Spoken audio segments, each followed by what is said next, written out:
was fast that time. All right, welcome to UltraChenTV. It's the Tuesday show.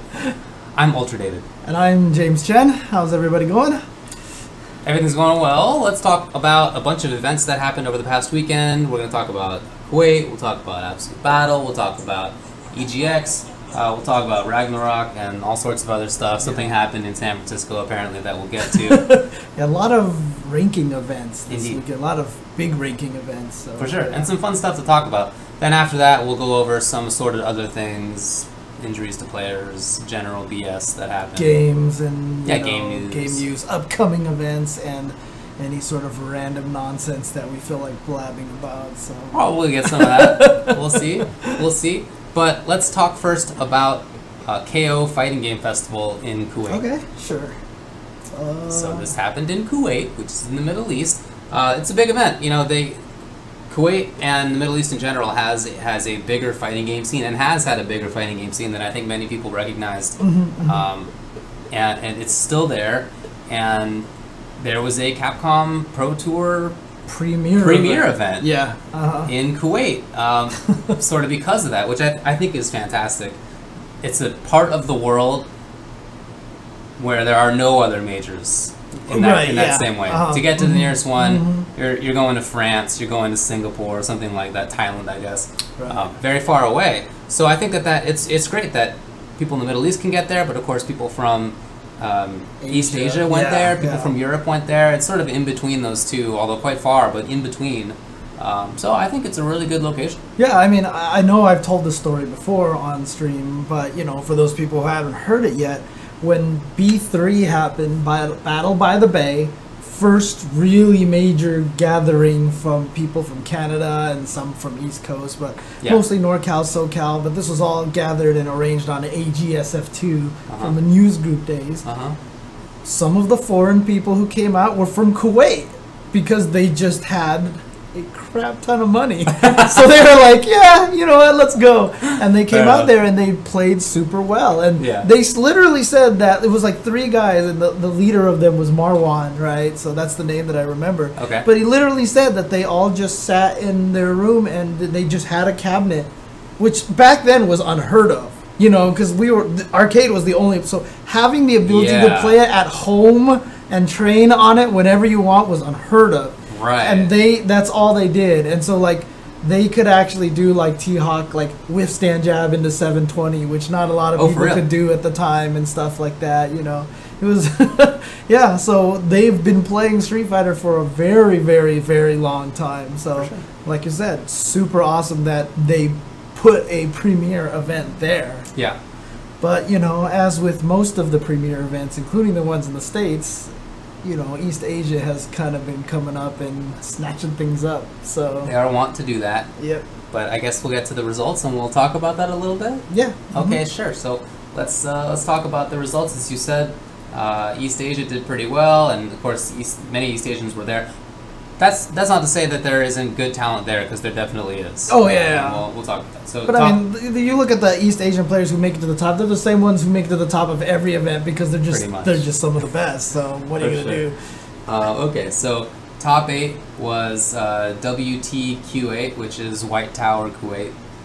Nox Dude, 2. you know, I never noticed that's what Q8 was. Yeah, really? I've never made that connection.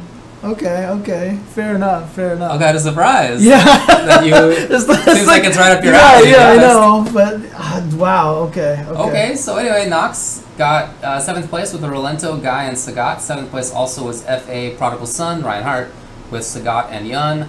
5th was WTQ8 Ganoon with Sakura. Nice. Then Yubiken R with Balrog, 5th place as well. 4th place Itazan Zangief.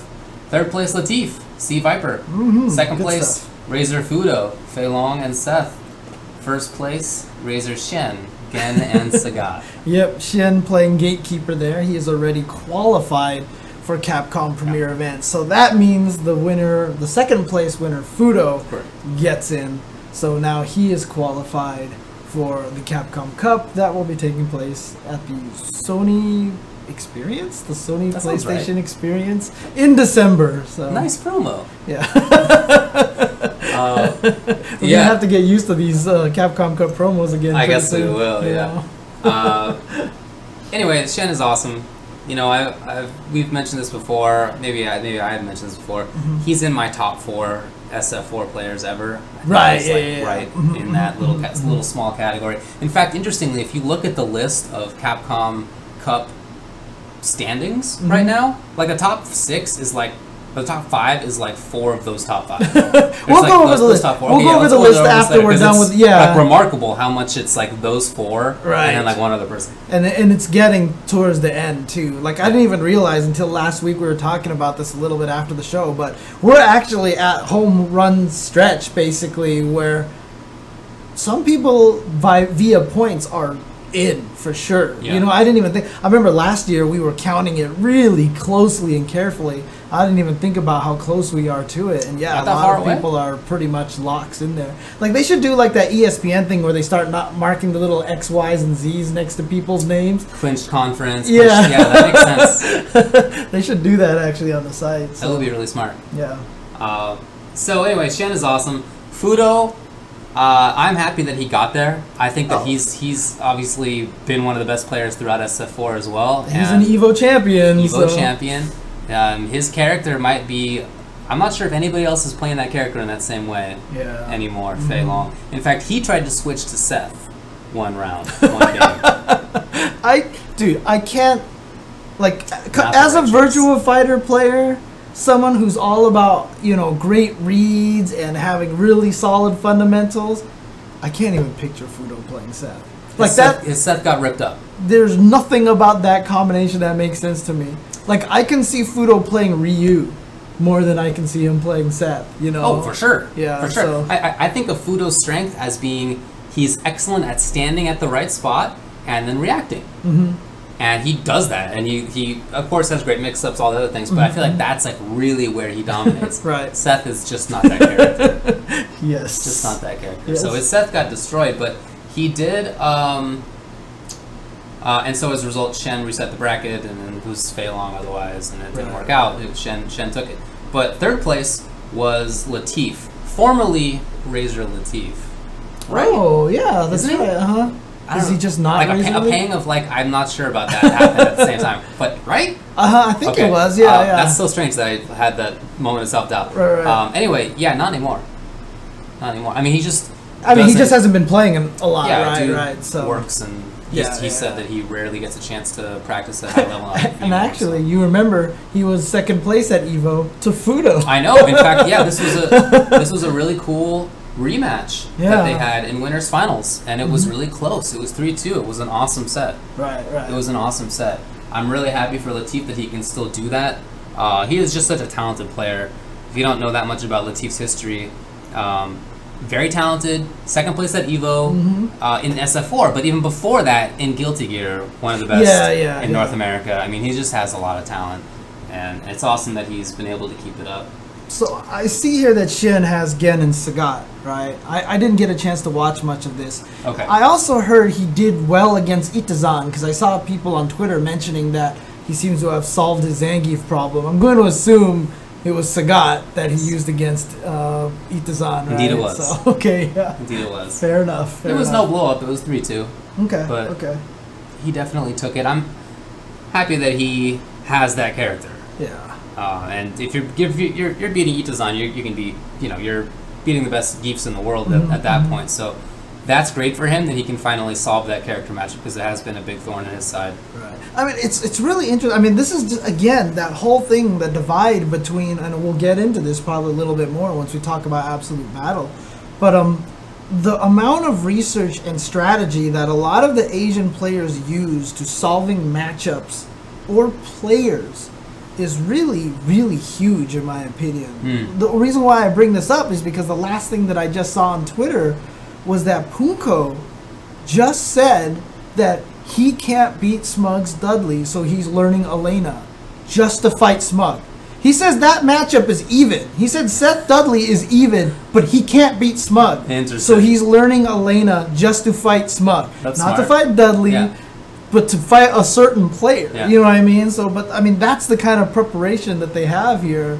I mean, he might not even run into Smug for the next 3 months, right? Right. But that's the kind of preparation that they do, and I think that's hugely important and is going to be a very strong reason why the Capcom Pro Tour looks the way it does right now. I think so you are right about that. Itazan had to run into, I think, 3 Sagat players. But, you know, look, he still got 4th place. I wish that he would get a counter pick character. I don't think that's going to happen. Right. But because even Snake Eyes has a counter. Yeah, Snake Eyes is doing it now, and which is great. But I wish that Itazan didn't limit himself in the same way. It seems to me like it's been a problem for Geef players. I know Snake is doing it now, but for a long time he didn't do it either. Right. The other Geefs, Pagijin, Cantona, and stuff, don't counterpick. So I wish that they did, because they have a character that does well in a lot of matchups, but has some where it's pretty tough. If anyone busts out like a Goken or a Sagat, then it's just problems, right? Yeah, I think Goken's fine. But Goken's Sagat, fine? Yeah. Which one do you think... Well, what are Zangief's bad matchups, you think? That's right, Goken beats Hugo, right? Goken, I would think, beats Hugo. Yeah, okay. Like, you know, it's the characters you would think. It's like Sagat and Jury and... Okay, so Jury does... I mean, there's some other ones that I think beat him that, like, nobody else thinks. Like, I think Hakan ruins him, but that's never going to matter. Well, maybe not. Interestingly... you know, Veggie, the Norwegian Geef, told me on Twitter that he thinks Hugo does really destroy Geef. Yeah? Which I was very surprised to hear. Okay. Interesting, though. So, anyway, Geef, there are more than that. Geef has this handful of bad matchups, and he goes even with or is fine against most of the cast. But I don't know what it is about Geefs that... Well, here's the one thing. When it comes to Japanese players, though, I feel like a lot of them are just accustomed to sticking with the same character because, in general, they have to. Sure. So counter picking is not something they probably think about a lot because up until now, their tournaments have always been character lock, right? True. Like SPOs and all that. So I think it's just something they're accustomed to. In Japan. But in Japan. But we're definitely seeing a lot more Japanese players willing to bust out in a bunch of different characters. Yeah, now, I think that's sort of beyond. But it's not just in Japan. Think back to like all the Geefs, like when Van Geef was really good, and Snake, and like I said, Veggie in Europe. I don't know. It feels to me like that's the limitation that I wish that they would get over. Right. Yeah, I agree. I played Zangief Dhalsim back in the day for a reason, man. It's because that Sagat matchup was a thorn in my side. Right. Yeah. Ryu, etc. No, anyway. I mean, we've always talked about this, that you should have another character. Especially if you're this serious into stuff and you have every intention of placing well in Capcom Pro Tour, you should have some extra characters. So. Agreed. Shout outs to R for being the only Balrog to get top 8 in a major other than PR Balrog. And who even knows? Oh, that's not true, actually. Onigiri Siri-san or something like that. No, it was not. That's the Dan player. Anyway, some Balrog player got top 8 in Thailand or something. Anyway, it's pretty rare. That's cool. But anyway, talk about Ganoon and Nox because I think that they're awesome. Okay. I think Nox is one of the best guys. I think that his ground game with that character is ridiculous. Now, this is not the same guy as Big Bird, obviously, right? So different dude. Right. Yeah. Did Big Bird... He couldn't enter the tournament because he was helping run it. Is that the situation? Is that what happened? Or did he just lose early on? I'm Honestly, not sure. I don't know. That's a good question. Okay. Yeah, man, the Middle East has good players. Those two, like you said, Big Bird, there's a good handful there. And tied in 9th place was also White Tower Q8. God, I can't believe I didn't. White Tower Q8? Dude bag. Yeah. With a Ken. Right. So there as well. So a lot of good players. Yubiken showed up in pretty strong force of this. Santaru, Kichiken, Dashio, who had just won TGS. That's right. Tying for 13th. But, it's a tough tournament. So. Anyway, seemed like a good event. Oh, Big Bird couldn't even make it to Kuwait because of visa issues. What? That's what it says on the chat, so... Okay, I guess. That seems pretty weird. Hey, look, I mean... They're all Gulf Coast Council. Wait. Yeah, so a lot of people are saying Big Bird got body for not having a visa. Yeah. Okay, so well, there you go. There's the intel. Okay. Big Bird, if someone asked in the chat who Big Bird is at the Dubai tournament, or I think it was a tournament, Big Bird and Infiltration got to grand finals, and Big Bird actually won that event. So Indeed. There you go. All right, so there was also a Tekken Tag 2 tournament that took place there as well. I'll just do top 4. Ryan Hart got 4th place. 3rd place went to BUM7SN with Martial Law and Lee. Ryan Hart used Kazuya and Heihachi. Tekken Master got 2nd place, but I do want to point out that 5th place went to Tekken Legend. So Tekken Legend got 5th, but Tekken Master got 2nd. So Okay. with Bruce and Bike and Marduk and Jack 6 and Kuma and Panda. And first place to win it all was it's 3 DAWIs at Edawi, or I'm not sure, but using Xiaoyu and Eddie. So All right. So that was KO Fighting Game Festival. Right. It looked to me like it was held in exactly the same building that I went to in Kuwait last year. Okay. I don't know if that's true or if it's just like it looks like almost any sort of. You're just racist. Area All like Kuwait that. buildings look the same. Just kidding.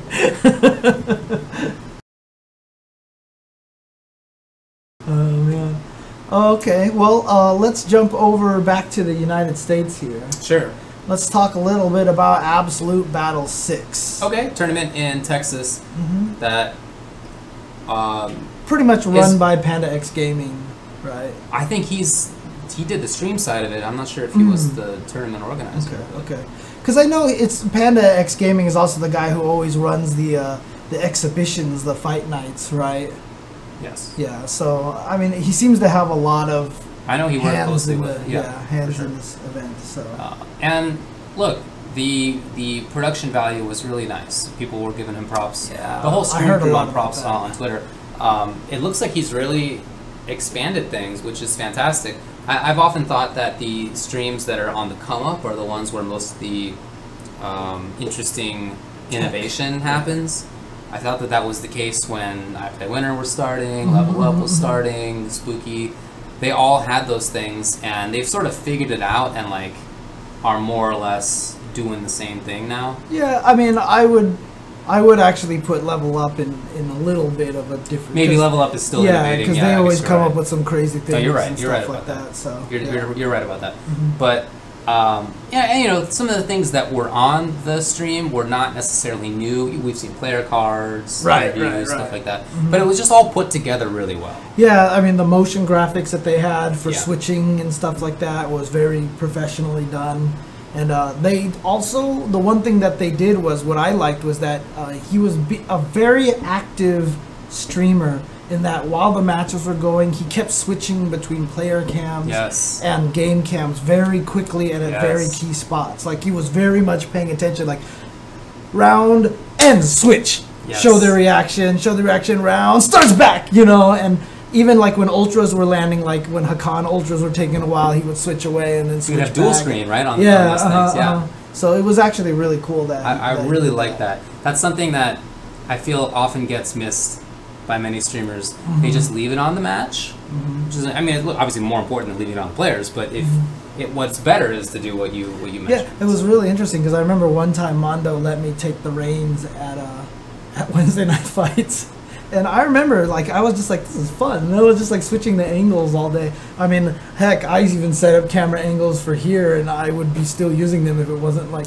I mean, couldn't break things. Knock on wood, but ever since I turned them off, our success rate of not crashing has been a little higher. True. We had one crash last week, but still, you know. But yeah, no, I mean, shout-outs to Panda X Gaming for doing an awesome job with a lot of this, with their streaming tech and just production value in general. So it was Versus Gameplay who ran the okay, yeah, that makes sense.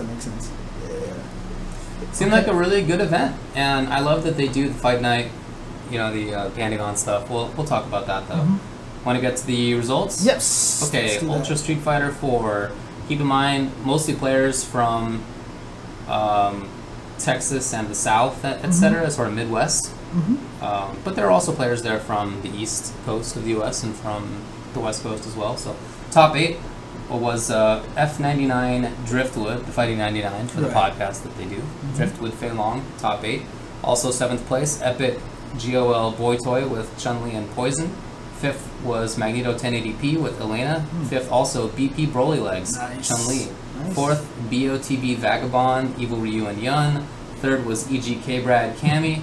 Second place was TLBP Casablanca. Blanca. Good stuff. First place, Liquid Knuckle Do with DiCaprio. He was in a promo that was done earlier on the stream where people were asked, who do you think is the most overrated player here? And, you know, other people said, oh, whatever, K-Brad. Even K-Brad was like, K-Brad. But Knuckle Do said, I think it's me. And it seemed like he was being pretty serious. And I know, I think you've told me in the past, you talked with him about it, and he seemed surprised that you thought he was as good. I literally told him, like, I think you're one of the best players in the country. He was like, really? Yeah. Yeah. He's like, well, thank you. Yeah. Like, yeah, it's like, yeah. But I mean, I heard he went. won. I heard he did not lose a game. In top 8, yeah. Yeah. I don't know if he lost any game at all. Definitely not in top 8. Yeah, someone said he went 3-0 the whole entire way. So shout out to Knuckle Do. Yeah, apparently he beat Casablanca pretty badly in grand finals, is what I heard. Again, I didn't get a chance to watch a lot of these. But I mean, I don't want to make it sound like Casablanca did badly, because second place Blanca, I mean... You know who he had to beat in losers finals? K-Brad. Right. K-Brad Cammy. That's not with an easy. Blanca. That's not an easy match. That is not an No. easy match at all. So, although I did hear, I don't know who he did it on, but like someone said that, you know how you could do cross-up Blanca ball as a tech? Yeah. Apparently, he knocked them down, was sitting right next to them, did cross-up Blanca ball into red focus because it was still early enough in the Blanca ball that he was still counted as grounded. So he did cross-up Blanca ball, red focus, dash forward, ultra 2. Oh, I missed that. That's pretty hot. Yeah, someone said he did that. Now, I mean, maybe I'm, you know, obviously this could be my weekly mistake, you know, of my mistake of the week. But That makes sense. I heard that's what he did. That makes total sense as something that would work, but I've never seen it. That's cool. Yeah, because if that's what actually happened, that's sick. Like, I heard that. That's one of the first time I've heard something and went, that is sick. Right, Like, yeah. I would have went nuts if I was commentating that. Yeah, match, yeah. if I could have missed that. So, I watched most of this, but I guess not that. Cool. Yeah. So So why was Hamad playing Ryu? Do you know? Because I remember you mentioned he played a Dulsa match pretty decently with Ryu. Yeah, that was in one of the exhibitions. Oh, okay. I don't think it was tournament. Right. But he didn't do that well in the tournament, as you can see. He didn't make top 16. Right. Instead, Driftwood Faye was the only Faye up there. Congrats to Broly Legs. This is his first top 8 at a major. He announced on Twitter. I know he's made it close in the past. I thought he had done that at Texas Showdown, but maybe he got 9th place. I could have swore he made top 8, but yeah. That's what I thought, but that's what he said on Twitter. So. Yeah, I mean, shout outs to him, man. Yeah, that's awesome. Unfortunately for him, on his drive home, his van broke down. Yeah. Obviously, he needs a big vehicle like that to be able to transport. Like, it's modded to fit his wheelchair. Yeah, like it's. I saw other people saying, you know, the engine apparently costs a lot to fix. People were like, why don't you just get a new car? Yeah. It's like fit for his right wheelchair. Like, it's like not custom. it's custom. Yeah. So I mean, you know, if you want to support Sucks. Brother Legs, I know he has a GoFundMe. You can check him out on his Twitter. I'm sure he's got links to that as well. Definitely sad to hear. Yeah. You know, last time we saw Magneto 1080p, I think it was at Texas Showdown. He did well there too, so that's awesome. He's pretty consistent about it. Yeah, it was a good top 8. Yeah. Good stuff. USF 4. All right. And then Marvel. Interesting results as well. Top 8, 7th place, TS Nerd Josh, Morgan, Doom, Virgil. He said he's played like 3 games of casuals in 2015, but there you go. 7th place also, VGP Fonzo with 0 Magneto Phoenix and Wolverine Magneto Phoenix. 5th, UA Terry Bogard, Morgan Dante Strider. 5th was LOD TFA OMG It's Andre. Wesker Magneto Virgil, Magneto Doom Virgil. 4th, EGK Brad, Trish Virgil Dante. 3rd was Godlike Abe with Nova, Doctor Strange, and Spencer. Then 2nd place was TSC IFC Yipes. Spencer Virgil Hawkeye, Nova Strange Spencer, Magneto Doom and Virgil. And then winner, number 1, Noel Be Hungry, Wolverine, Doom, and Phoenix. Congrats to Noel. I heard the way that worked was that Yipes was in winner's bracket. Noel actually had to win 2 sets, and he did, and he managed that. So Noel's been grinding really hard on this game recently. He's been playing this game a lot. Yeah, he didn't play for a little while. or at least didn't go out to tournaments very often for a little while. But yeah, he's really put the time in. I mean, he was a really good player for a while. Yeah. He made top 8 at EVO 2 years ago? Yeah, he did. Yeah. So, I mean, it's not like this is coming from out of the blue, but I'm happy for him that it seems like he's back up there. It's cool. Yeah, so good job to him. Good job. Yeah. It's also been a little while since I've seen Yipes get up to Grand Final, so that was very cool as well. What else to note about this? Man, OMG It's Andre still has the problem. What, Wesker? No, I mean with combos. Oh, okay. He still has it. Dropping combos. Huh? Yeah, and yet he is in 5th place, and yet he still does well pretty regularly at events. I just have to say, I think that's remarkable. I mean, the one thing that I've always said is that Marvel is like, it's like, remember how I've always made the Street Fighters like baseball, Marvel is like basketball kind of analogy, where in baseball you count the errors because it's such a crucial stat because it's supposed to be perfect. Okay. And in basketball there's just turnovers constantly, right? People are making turnovers all the time. Sometimes turnovers lead into buckets, like you get the ball stripped from you and then there's a scramble and someone gets an easy bucket, right? Sometimes that happens. Interesting. And so for me, Marvel dropping combos, the American reset, that it's called that for a reason. Like even when Justin and those guys, when they drop combos, they can turn them into mix-ups pretty easily, and sometimes it works out in their favor. I just don't feel like dropping combos is as crucial in Marvel as it is in Street Fighter. You know, like Street Fighter, you should count, like if we were doing stats, you should count dropped combos. Like, you know, he should have did more. In Marvel, it would be like, it's a turnover stat, whatever, you know? Man, I have to say, I think I feel exactly the opposite. Really? Yeah, I feel that combos in Marvel are super important. Huh, if you get a hit in Marvel, that should be the dead character, and you should have a good meaty mix-up coming in. Right. And if you don't, you're putting yourself at, I think, a pretty significant disadvantage. Whereas in SF4, if you miss a combo, like it's gonna do 200 damage. Like outside of like 5 characters, it was gonna do 200 damage. It's not that big of a deal. I've always thought of Marvel as being like hockey, and Street Fighter 4 as being like basketball, in the sense that basketball is a really long, drawn-out game, and whoever does better over time is the one. Right. It's like whoever's just more skilled is just going to be the one who takes it. It's like not that interesting. Right. But in hockey, anything can go crazy at any time. And so you have to watch at all times because you don't know like when the craziness is going to come. That's how it's always felt to me. Right. Anyway. No, yeah, that's true. I mean, I can see it both ways. It's just that I've seen so many drop combos turned into the American reset. Work out for definitely, them, and that's what Andre does. I just think that if he were hitting all of his combos like very consistently, I think he'd be really good. Oh yeah, he'd be doing better for sure. No question. I don't know if that's controversial. Sorry to see that still happens. But it was a good tournament. How about Mortal Kombat? Mortal Kombat, yeah. This was a fun one, I thought. UA Royale, 7th place. Cybernetic Kano and Covert Ops Sonya Blade.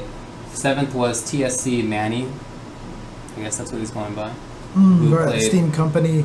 That's a CD Junior, basically, right? Yeah. That means his name, but right. Pumped Up Jacks. OD Atai, remember from Puerto Rico, who did really well at First Attack, 2nd place there. Royal Storm Katana, 5th place. Also 5th place, Peanut with War God Kotal Khan. Nice. UA Showtime, 4th place with Covert Ops Sonya, Cybernetic Kano, and Full Auto Jackie Briggs. 3rd place was Sun B Corey the Dragon with Grandmaster Sub-Zero and Summoner Quan Chi. 2nd place, F3 Alucard, Crystalline Tremor, and Sun God Kotal Khan.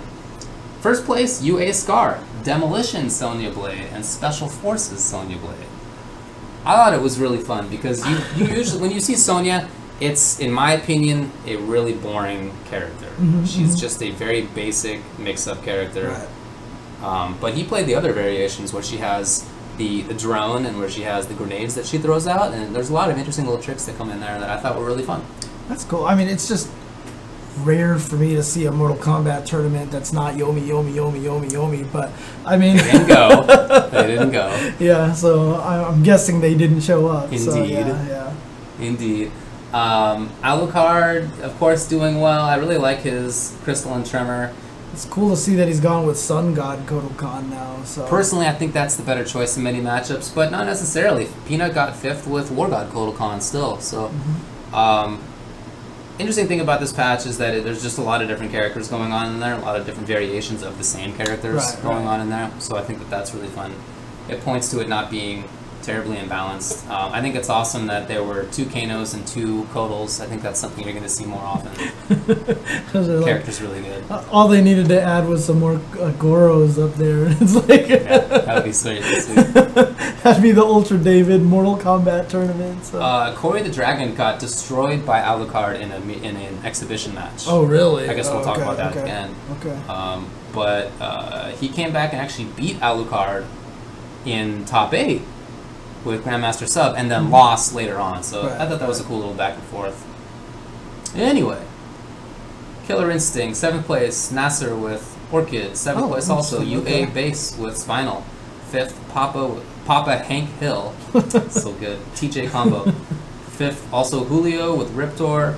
4th, UA Sickle, Glacius. 3rd, UA My God, Saberwolf. 2nd place, TSC Manny, CD Jr., Maya, and Cinder. And then F3, Hollywood Sleep with Conra. Conra. That looks so fun. Really brutal Conra. Yeah.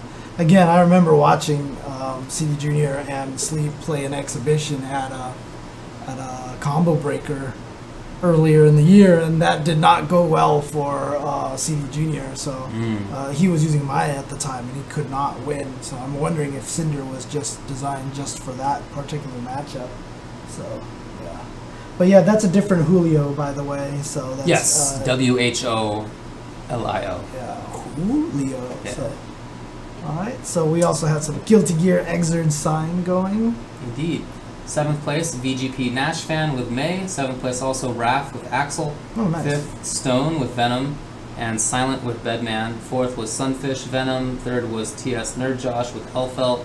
2nd place was Faulty Defense with Sin. And then winner was TDG Oso with Elfelt. Nice. Good stuff. It's like, I feel like no matter where in the country the tournament takes place, if there's a Guilty Gear Extra tournament, Nerd Josh is like somehow there. I know. He's been to like every event. Like we keep mentioning him in top 3 of like every Extra tournament for like the past 5 weeks. It feels like. Yeah, for sure. So yeah. Good stuff to him, DOA 5 last round. 7th places were Fire Necromancer Mila and Dallas D Hitomi. 5th places MC Static with Christy and VGP Nash fan with Tina. 4th place was UGS B-Boy Dragon Band Phase 4.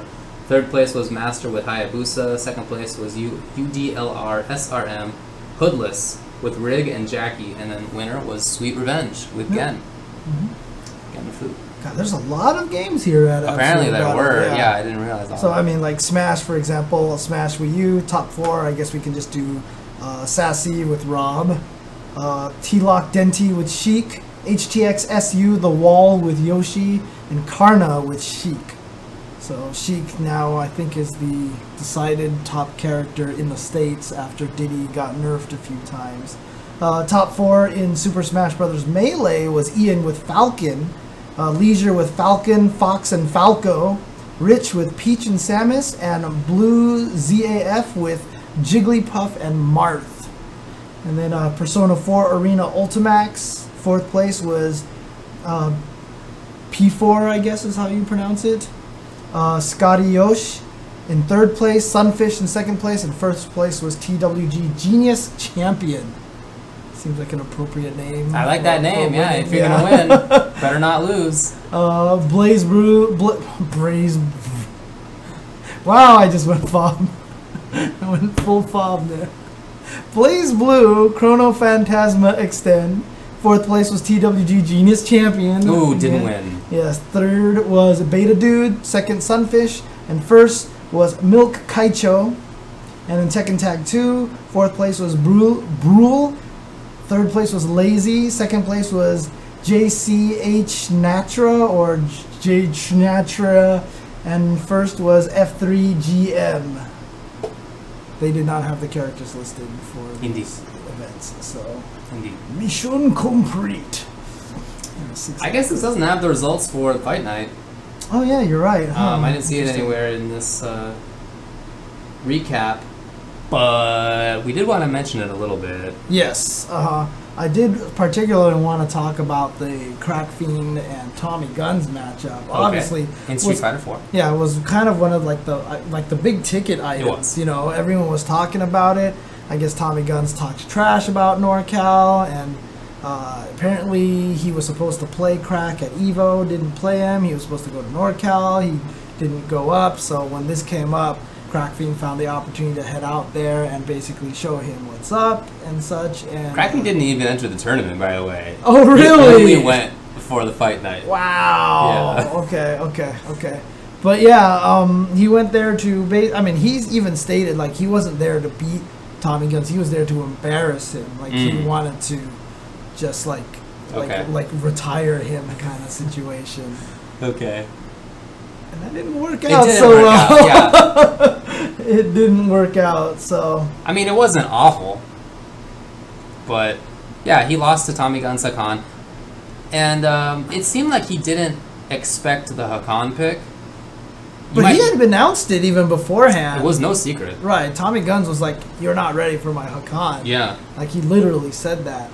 But when Crack Fiend saw the Hakan select, you could see his face. He was still on stream, and he goes like that. Yeah, you could see it. Wonder if he was just hoping for Seth or something like that. You know, but the interesting thing about it is, like, I mean, once he saw it, or he should have expected it, because I mean, we've talked about this before in the past. Hakan probably beats Balrog, right? I feel like Hakan does really, really well against Balrog because it just takes away a lot of his options and such like that. And the other thing too is just like, yeah, you're right. I mentioned how Punko is trying to learn a character just to beat Smug. You know, I feel like Crack Fiend didn't do the homework on Tommy Guns properly. Because here's the thing. Let's say he even knew that Tommy Guns was going to use Hakan, right? And let's say he said, you know what, Chemo, let's learn this matchup because Chemo's a good Hakan player in NorCal. There was a long time ago, I think it was, that Marn and Flux did a first to 10 to Marvel. And we were talking about it before it happens, and we were like, who do you think is going to win? And I picked Marn. And I said, it's not because I think Marn is better than Flux. It's because I just don't think Flux is ready for Marn. Because in order to beat Marn, you have to know Marn. Right. Like, knowing Marvel doesn't help you beat Marn necessarily. Right. Right? That's how I feel about Tommy Guns. Okay. Especially after watching his Seth play and now watching his Hugo play. I did get to see that replay. Yeah, I saw the Crack Fiend Tommy Guns matchup. That guy's crazy. And he doesn't play anything like Chemo does. No, he plays a very trickster Hakan. Right. Sure. And so, in my opinion, even if Crack had practiced a ton with Chemo, I don't know if he would have been even necessarily prepared. I think he would have had to go and sit down and really watch how Tommy Guns plays and start figuring out that this is how Tommy approaches matches. It's about shenanigans and trickery and all. I mean, he almost beat Justin in an exhibition a long time ago, if you remember. I do. So yeah, I just think like you have to be aware of all those shenanigans and really study up on that player. And I think he would have did better. But I mean, going into that match, I was really honestly surprised at how confident Crack Fiend was. Not because of anything to do with Crack Fiend, but just more that Tommy Guns is not that terrible of a player, right? Yeah. He's a good player. And secondly, Hakan is just a bad matchup for your character. So, I don't know. It was a risky position, I'll say that. Yeah. When you go out on a limb like that, I feel like it's for two reasons. One is that you are actually super confident. And then the other one is that you're playing some other game. Where you're trying to get exposure or something, something of that effect, or you're trying to make the other guy back down in some way because you're like so abrasive about it. But yeah, none of that stuff worked. Yeah. So, well, he did get exposure. That's not true. He definitely did get exposure. Yeah, he got exposure. And to be fair, I mean, I saw him like even post to like the NorCal scene was just like, sorry, guys, I didn't, hold up my end or whatever like that. It wasn't like he was like. It wasn't one of those. He didn't try to get a run back and force Tommy Guns to use a different character. Let's just put it that way. In a post-exhibition speech or anything like that. That didn't happen. I'm glad it didn't. We could all do without that. Oh, man.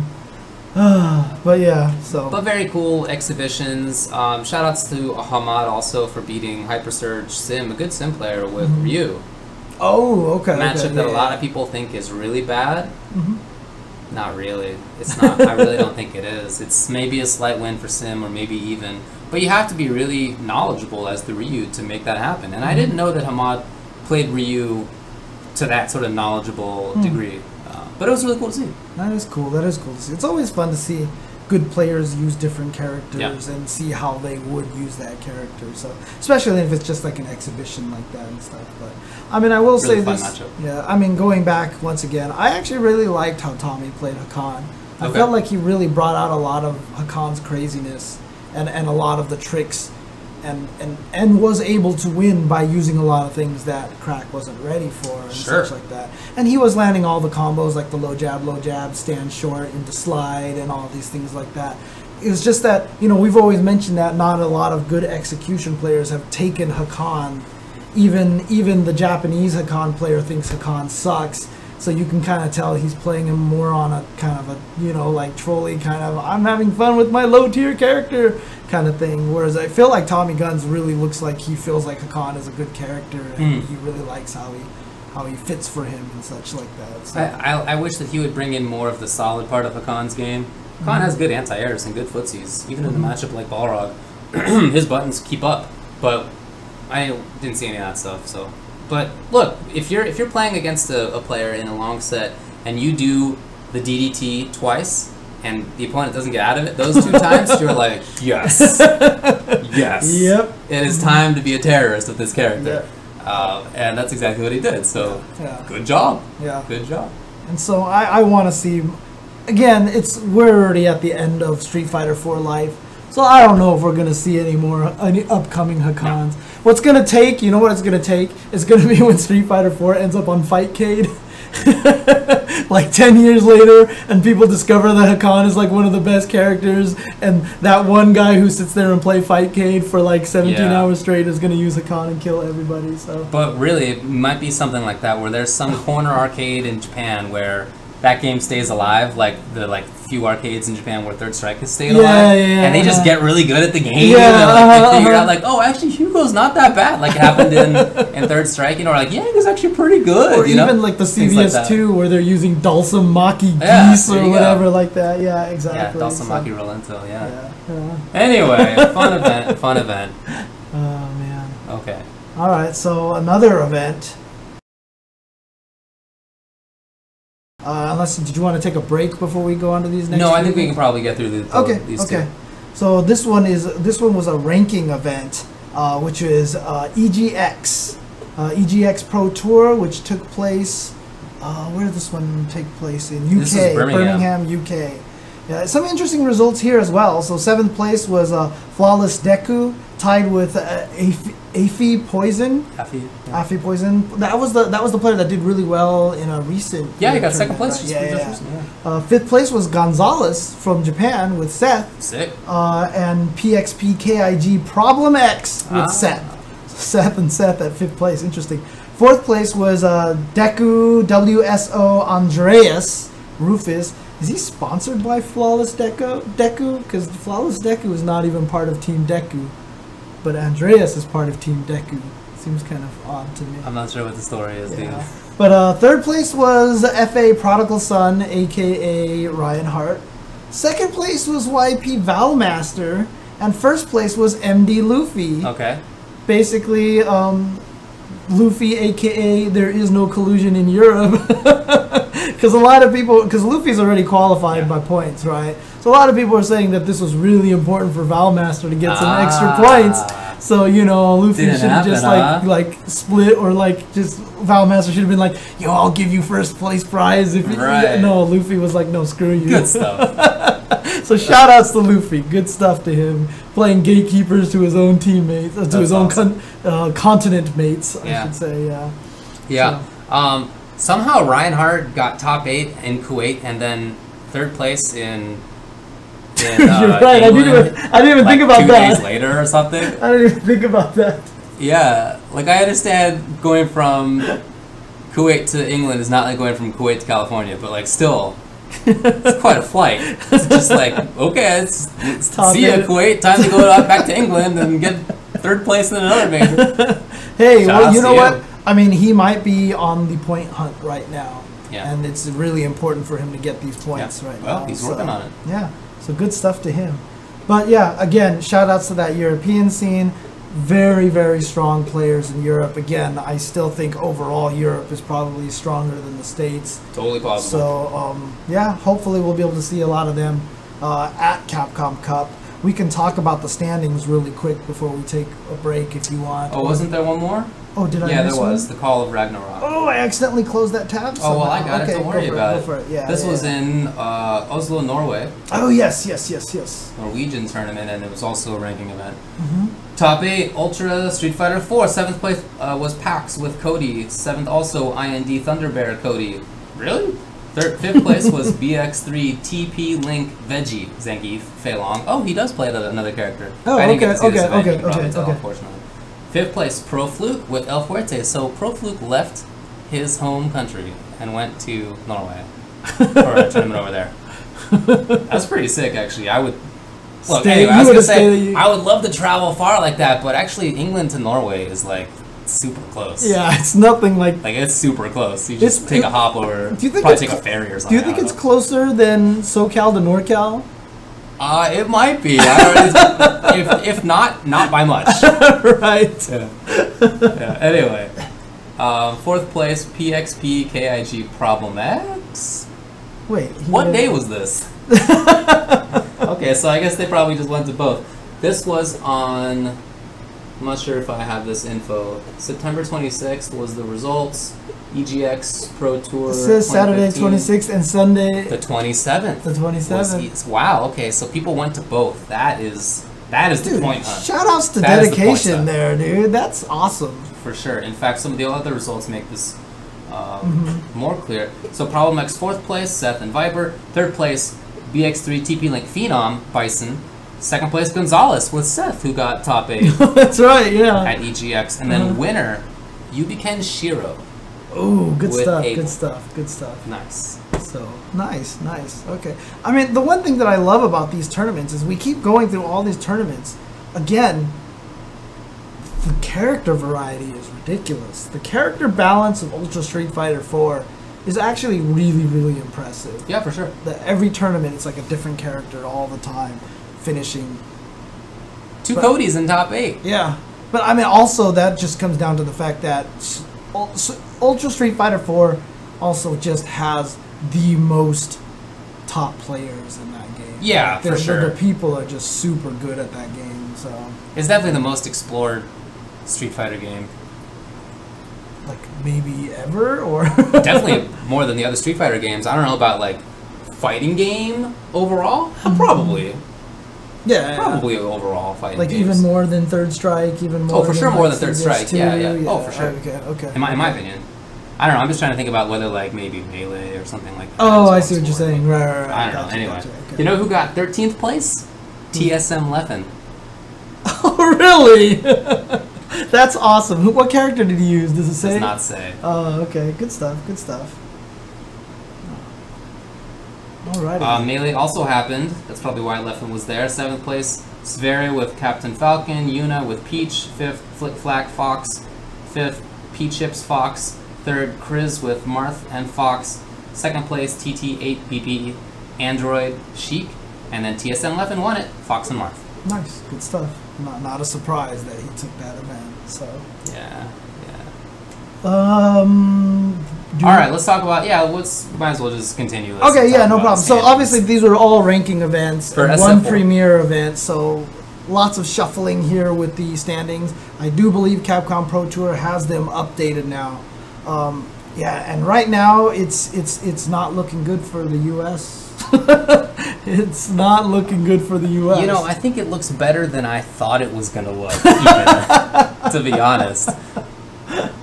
I mean, obviously 32 players going to be there. Premier events, you're auto-qualified, so the top 16 players are going to be getting in via points.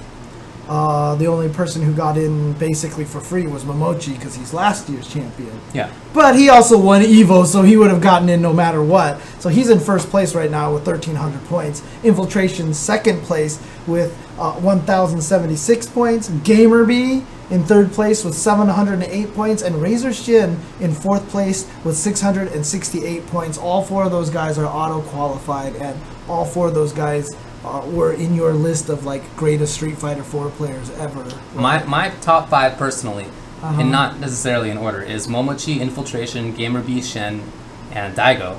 And look at this. Yeah. The 4 are there: Momochi, Infiltration, GamerBee, Shen, then Luffy, then Mago, then Daigo. Yep. There you go. Yeah. I think that's like a perfect encapsulation. And it's not like Luffy doesn't deserve to be up there, or that Mago doesn't, or that Tokido doesn't. Right. Those are all in the running for top 10 overall.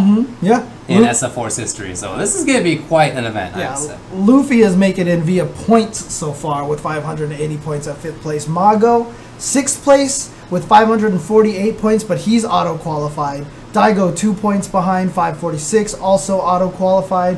Tokido at 444 points at 8th place, auto-qualified. And Kazunoko in 9th place with 380 points, auto-qualified. Okay. So now from here we have less auto-qualified. So we've only had one person qualify by points so far, and that's Luffy, right? So right now in 10th place, so he would be second in points qualifications, is Bonchan, Red Bull's Bonchan, with 380 points, tied with Kazunoko, but I think since Kazunoko's auto-qualified, he wins the tiebreaker. Yeah. And then in 11th place is the other Red Bull member, Snake Eyes, with 344 points, so the first U.S. player there. 12th place is Punko with 308 points, so that's 4th in points qualification. Black Eye Nemo in 13th place with 288 points. That's awesome. Yes. Doyu Xiaohai is in 14th place with 280 points. Tanpi is in 15th place with 274 points. Now, 16th place is Yubiken Dashio, but he won the Tokyo Game Show, so he is auto-qualified. Yeah. But he has 258 points. Knuckledew in 17th place with 235 points, and Dominion right behind him with 228 points. So 17th and 18th are the U.S. players qualifying by points right now. Okay. Fudo, who is now auto-qualified, in 19th place with 214 points. Dark Jiahua in 20th place with 205 points.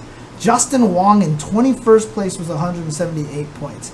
I mean, he's in 21st place, which means he's probably around the middle of the pack when it comes to point qualifiers and such like that.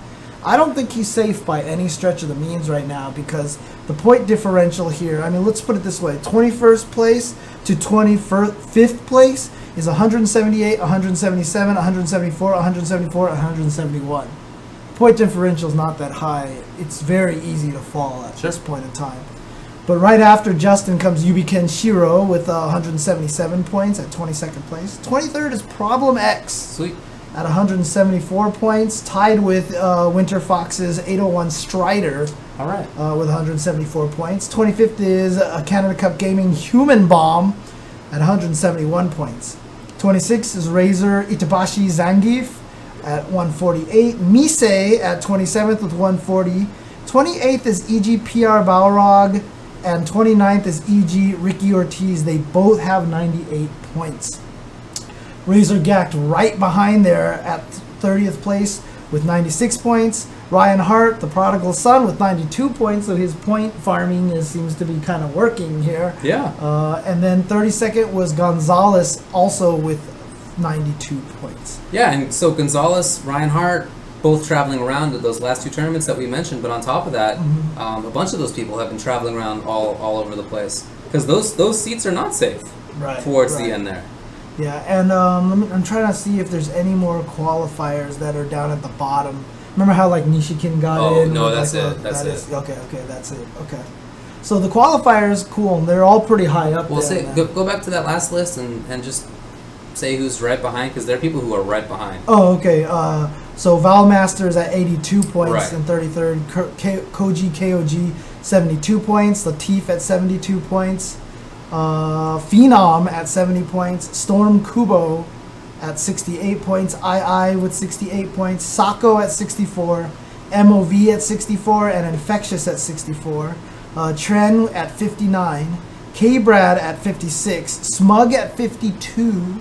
Nishiken and Sabin Arturo at 40 points. Profluke at 38. Tampa Bison at 36. Pugera at 34. And in 50th place, LPN with 32. So a lot of those people could make it in depending on what happens in the last couple of months.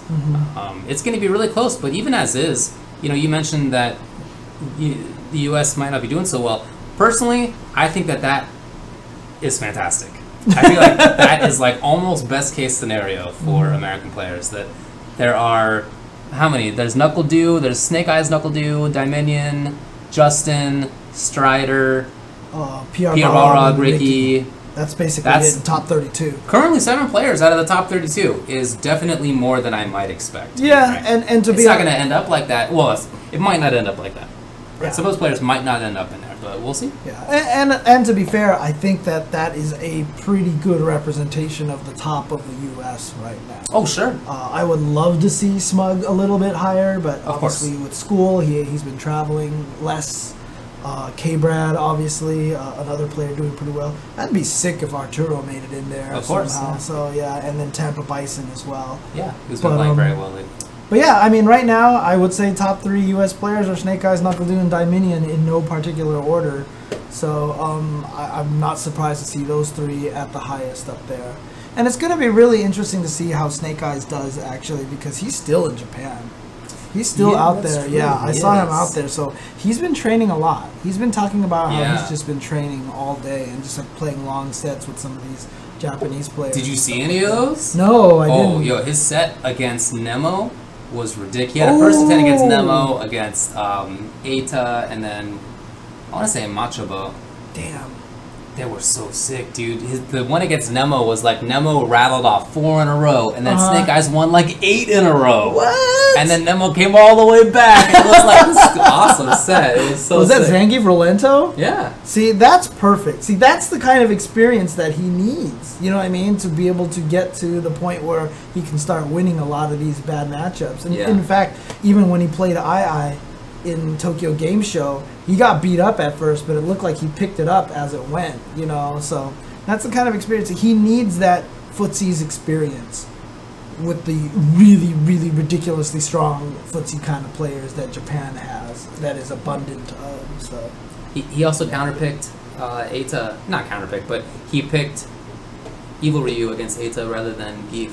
So he's keeping those characters alive, which is smart. Anyway, that's the American perspective. But on top of that, you know, there's a bunch of countries and regions represented in there. Japan, of course. You have Singapore and France and Taiwan and China and, man, Korea. Let's see. The UK is in there. Yeah, but for sure, I mean, right now, East Asia is definitely dominating this list. Yeah. And that was everybody's expectation. Yeah, exactly. So next year, Capcom Cup will be held in Japan to save on flights. Save a little money on flying some of these players out, you know. So probably flying out the entire CPT staff is probably less than flying out all these. Probably true. Probably true. Oh, man. Let's see. Anything else to say about tournaments this past weekend? Nothing that I can think of. One thing I did want to mention was with respect to commentary. I just wanted to say that I really like commentary from Fro, in Kuwait. Okay. I met him in America, but I guess he's from Saudi. And when I was in Kuwait, I met him again, and we commentated briefly. And he's really good. I think he got a lot better, which is awesome. I think he's really good. And he was commentating with F-Word. Yeah. Now, I think very highly of F-Word. But that said, F-Word will do F-Word. Right? He's not going to stop talking because you are talking. Right. And you just have to sort of deal with that, I think. Yeah. And I find that a lot of people don't know the F-Word matchup. in my view. Yeah. A lot of people don't know the F4 matchup. Even people who commentate with him pretty regularly, I feel like don't know it as well as they could. Right. But I thought Fro handled it really, really well. Yeah. So that was awesome. I thought they made a really good commentary pairing. Yeah. No, I mean, I love listening to F-Word's commentary, but like, I mean, yeah. I feel like that probably did help Fro a lot in the commentary. Oh, because, no doubt. Because I mean, one of the hardest things to do, honestly, is when you're out of things to say. When you have someone who does talk a lot, it helps. Yeah, but you know they traded off well. I mean, Fro has like really technical knowledge about it. Not that F-Word doesn't, but it's not such a big part of his commentary a lot of the time.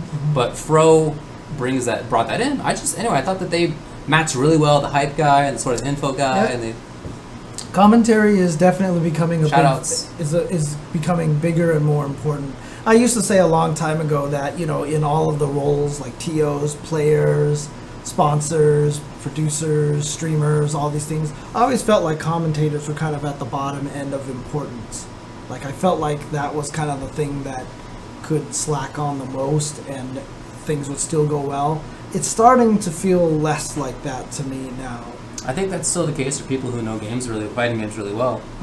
Probably always will be, but there's such a large, more casual audience now. Exactly. Yeah. And it's kind of a different story. Yeah, I really have a lot of, like, I see a lot of situations where I talk to people and they're always just like, I can't watch this because their commentary is not focusing on things and stuff like that. So, you know. I mean, I want there to always be different commentary styles. Yeah, for sure. If everybody melded into a similar sort of style. I don't follow other games terribly well, but when I do, it seems like a lot of people do have very similar styles. And that's regrettable. Yeah.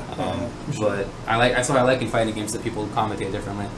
But yeah, I mean, it definitely is more important than it used to be. And it's just something I think about. I'm sure many people don't think about it as often because, like, why would you? But Dude, it's something I think about a lot. It's super important learning how to commentate with certain people. You know, like when you're commentating with one person, you've got to be a different way than you are when you commentate with other people. So I think that's super important to understand. So it's actually funny that you talk about the commentary matchup. That's what it is. It's about matchups. You know what prompted me to start thinking about that was my failure in the Mike Ross matchup. Oh, right. Because I didn't know how to play against Mike Ross on commentary, and so I lost. I did terribly. See, I love doing commentary with Mike Ross. You do well with it. Yeah, for sure. I thought I did really badly, so I had to like think about it and like, what do I do better next time? You know? Yeah. But anyway. Oh man. We'll see how it goes next time. There hasn't been a next time yet, as far as I can think. Yeah. Well, because Mike is usually on the host mic these days. I mean, he's really good at that. Yeah. No doubt. Oh, speaking of host, that dude Ernesto Lopez. Oh, yeah. Shout outs to him as well. I thought that was really well done in hosting. Yeah. Really liked it. He's a guy who's been putting out all these little comedy sketch videos and about Street Fighter. Like, he's literally just doing comedy sketch videos about Street Fighter. He even did one after Evo about Chen's tears.